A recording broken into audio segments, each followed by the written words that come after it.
Good afternoon to everybody. It's a very pleasure to start this event. This afternoon we are here for awarding the different teams of the Lake Poly School.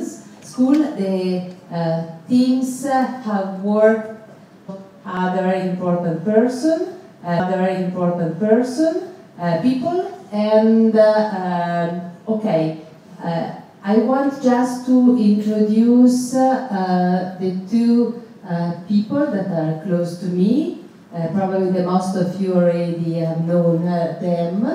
The first person is Dr. Paolo De Santis, who is the president of the Chamber of Commerce in Como, and who is a great supporter of this initiative, the Lake Poly School initiative.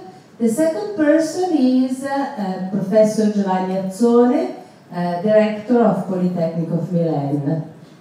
So I now pass the microphone to Dr. De Santis, who say you just welcome.